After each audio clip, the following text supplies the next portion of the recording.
লিঙ্গ উত্থানজনিত সমস্যা ও প্রতিকার। ইরেকটাইল ডিসফাংশন বা পুরুষের উত্থানজনিত সমস্যাকে বলা হয় যৌন অক্ষমতা বা দুর্বলতা। প্রথমে জানা থাক কেন হয় ইরেকটাইল ডিসফাংশন। পুরুষের লিঙ্গের উত্থান মূলত যৌন উদ্দীপনার সাথে সম্পর্কিত, আর পুরুষের যৌন উদ্দীপনা খুবই জটিল একটি প্রক্রিয়া, যেটির সঙ্গে সরাসরি সংযোগ রয়েছে তাদের মস্তিষ্ক, হরমোন, আবেগ, স্নায়ু, পেশি ও সংবহন তন্ত্রে। এগুলোর যে কোনো একটির অস্বাভাবিকতার কারণে ইরেকটাইল ডিসফাংশন হয়ে থাকে। আপনি কখন বুঝবেন আপনার সমস্যা দেখা দিয়েছে? যদি আপনি নিম্নত সমস্যাগুলোর সম্মুখীন হতে থাকেন তাহলে বুঝবেন আপনার সমস্যা দেখা দিয়েছে।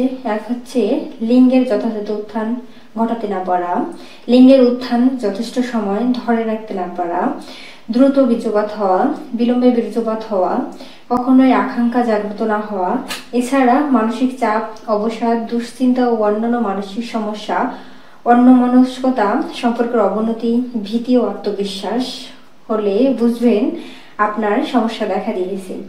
এই সমস্যা হলে কি করবেন? কোনো ব্যক্তি যদি ইরেকটাইল ডিসফাংশনের শিকার হন তবে হতাশা বা সংকোচ না ভুগে বিশেষজ্ঞ চিকিৎসকের পরামর্শ নিতে হবে।